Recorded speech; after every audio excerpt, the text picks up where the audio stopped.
guys, welcome back to the channel. On today's video, we're going to be discussing the tax-free savings account, or TFSA, as many of you have seen on advertisements, TVs, commercial, benches, okay? Everyone's heard of a TFSA. We're going to go over why it's the absolute best creator of wealth for Canadians. All you need to do is be over the age of 18 and a Canadian citizen, and you have your ticket. You're able and allowed to invest in this investment vehicle, and it's going to help you create wealth in the future. I wanted to talk about the TFSA in today's video because, you know, I talk to a lot of people about personal finance because it's an interest of mine. I enjoy it, to be honest with you, and people's understanding of the TFSA falls really short of what it is. People seem to be under the impression that it's a savings account. You put your money in, you invest in this account, and you get some type of high interest. I'm doing a little air quote for those who can't see me, savings rate. So you're getting 0.5% or something. Okay, this is the assumption that people have. You can only invest in a savings account. Okay, the problem is that's the acronyms here. TFSA, savings account, is the SA. It gets in people's head and they can't see around it. In reality, you're allowed to invest in many different products in this type of thing. You can invest in mutual funds, in ETFs, in Canadian equities, American equities.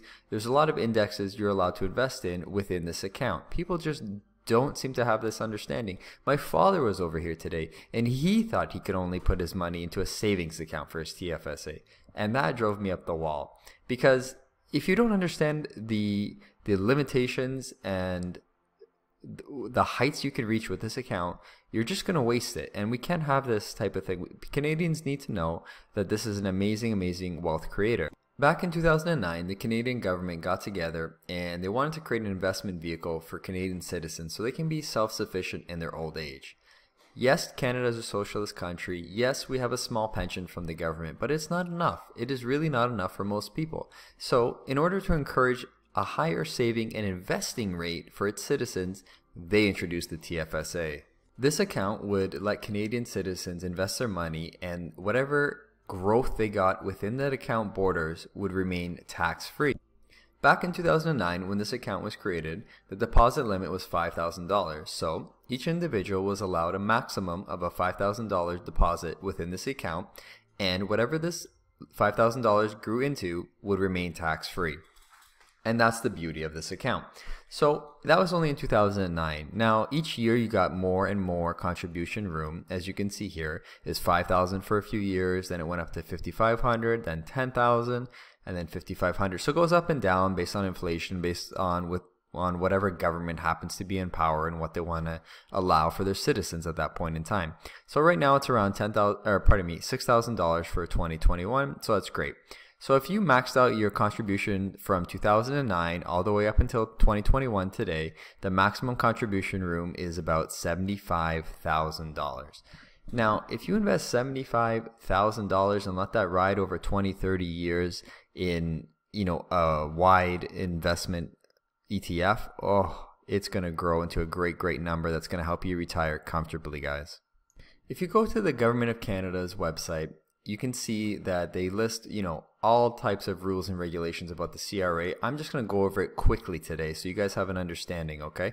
So basically, you know, you have to be over 18 and you can't over contribute, okay? Those are the two basic things, and you have to be a Canadian citizen, obviously. Now, all the investments that you do within it are tax-free as long as they meet certain investment criteria. To sum it up, you're allowed to invest on the Canadian market and the American market, and there will be no problems. If you go into certain unregulated markets, like over-the-counter stocks, some of that can get iffy, but you can go through the whole CRA website. Here, I'm going to link it in the description below, and you guys can read up on anything you want, or you can email the CRA and they'll get back to you on specific questions.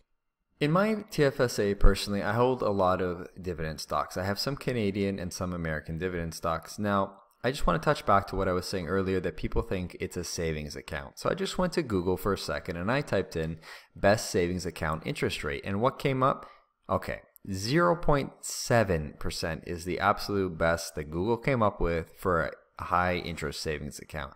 This is pathetic. This is, nothing, guys. You do not want to put your money into something that's going to give you 0.7% interest, especially when we're in a high inflation environment like we are right now, when we're running closer to a 4% inflation rate. Alternatively, you can invest in high dividend stocks, such as a great payer, the CIBC, the Canadian Imperial Bank of Commerce. This is my biggest holding. It's one of my favorite bank stocks, and this pays a dividend yield of 4.11%. So this is just an example. You can put in whatever amazing Canadian stock you want. This is my example for you guys to compare. So if we put our money into the high interest savings account, we're going to get 0.7% yield on that. All right, that's really bad, and it's going to devalue your money. Or we can invest into a great Canadian company, this bank right here, CIBC, and they're going to pay us 4.11% yield. Now the stock may go up, it may go down, but over the long run, as you can see, it does pretty well. Okay, so you can put whatever you want in it. This is just a quick comparison to show you guys, playing it safe ends up costing people money in the long run. If you invest in bonds or high interest savings account or a GIC, you're going to lose money due to inflation. You need to invest in high quality income producing assets, and that's going to get you through, guys. That's going to create wealth over the long term. Now, recently I had a subscriber ask a question, and they asked, where should they hold their dividend paying stock? Should it be in a TFSA? Should it be in a regular investment account? So I'm just going to address that quickly.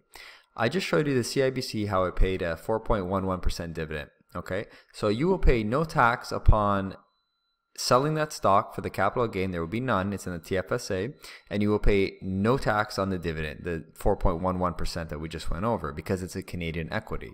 Now, previously I had mentioned that you're allowed to invest in American stocks in your TFSA, which is true.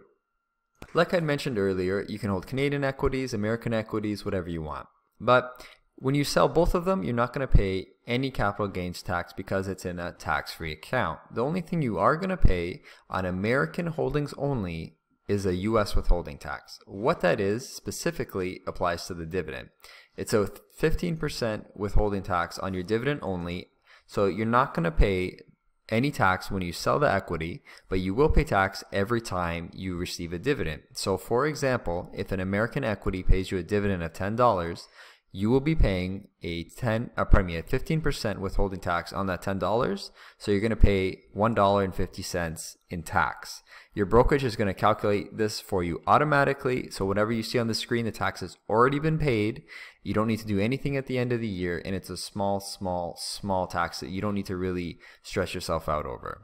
Additionally, investing in Canadian equities outside of your TFSA and RSP in a regular taxable investment account, you're going to be able to deduct the Canadian tax dividend. This is a bit of a calculation. I'm not going to go over every specific thing. I'm going to link up a Money Sense article that really explains well how the Canadian tax dividend applies to your taxation situation. It's a little bit different for everybody based on your tax bracket, but it can be beneficial to keep Canadian dividend payers outside of your TFSA. But as a general rule of thumb, I would recommend you always max your TFSA first. Once that's done, then worry about investing in the investment account after that. I hope you enjoyed today's video, guys. Throw me a like and subscribe if you did. If you didn't, let me know what you didn't like about it. We went over a couple things quickly. We went over a couple things in depth. I hope you understand everything. I'm going to link up all the sites that I used. I really hope you got a lot out of this video, guys. I'm going to see you on the next one. Keep investing.